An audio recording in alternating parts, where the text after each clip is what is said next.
আসসালামু আলাইকুম বন্ধুরা, কেমন আছো তোমরা? আশা করি ভালো আছো। এই তো আমিও ভালো আছি। তো এখানে আমি নিয়েছি পটলের ছিলকা। এই ছিলকাগুলো দিয়ে আমি ভর্তা বানাবো আজকে। তো ভর্তা বানিয়ে খেলে খুব মজা লাগে, ভালো লাগে। তো এখন আমি রান্না করে আসলাম। আর এখানে আমি সকালের নাস্তা নিয়ে নিলাম। কালকের পোলাও ছিল, সেগুলো এখন খাবো আমরা। প্লেটে বেড়ে নিলাম। আর এখানে নিয়েছে আমার ছেলে মাংস। ও শুধু মাংস খাবে। তো এই যে দেখো, আমি বললাম তুমি মাংস নিয়েছো, এখন আবার এটাকে তেলে ভেজে নেবে। রান্না মাংস তেলে ভেজে নেবে। তো আমি বললাম যে তুমি কি করতেছো এগুলো? এটা তো রান্না, এটা তো আর ভাজতে হবে না। তো এখানে আয়সায় আবার লুডুস ভাই করতেছে, মেয়েকে খাওয়াবে। তো আমার ছেলে দেখো মাংসটা ভেজে নিচ্ছে, কি অবস্থা। আর এই যে এখানে ডিম পোলাও, এটা আমি খাবো, খেতে নিয়েছি আর তোমাদের দেখাচ্ছি খাবারটা। তো ওর মাংস ভাজা হয়ে গেল, এখন আমি নাস্তাটা খেতে বসলাম। তো আমি এখন খাচ্ছি ডিম পোলাও নাস্তা। তো বন্ধুরা, আমার ভিডিওটা যারা যারা দেখতেছো, আগের আগের আপুরা ভাইয়ারা, তোমরা মনে করে লাইক কমেন্ট শেয়ার করে দিও।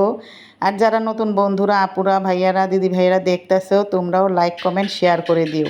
পুরা ভাইয়ারা, তোমরা লাইক কমেন্ট শেয়ার করে দিলে তোমাদের সবাইকে, নতুন পুরান যারা আছো সবাইকে অনেক অনেক ভালোবাসা। আর তোমাদের জন্য দোয়া রইল, সবার পাশে সবাই থাকবো ইনশাল্লাহ।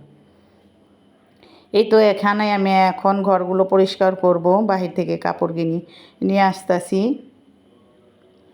রান্নার সাথে সাথে ঘরের পরিষ্কার করার কাজটাও করতে হয়। আর এখানে আমি নিয়েছি কাঁঠালের কয়টা দানা। এই দানাগুলো আমি শুকিয়ে রাখবো, আমার অনেক ভালো লাগে ভর্তা খেতে। তো আমি বারিন্দা নিয়ে শুকিয়ে দিতেছি।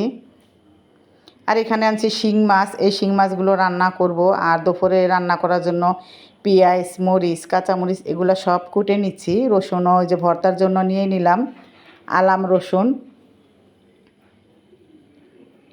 আর এই যে শিং মাছগুলো, এটাও আমি এখন কুটে পরিষ্কার করে নেব। আর এই যে কাঁচকলাগুলো কুটে নিলাম।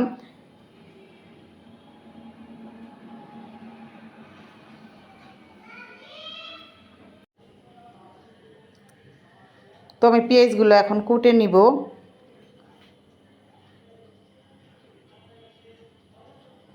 এই বাটিটা আমার কাছে খুবই ভালো লাগে, সব কিছু আলাদা আলাদা করে রাখা যায় কুটে।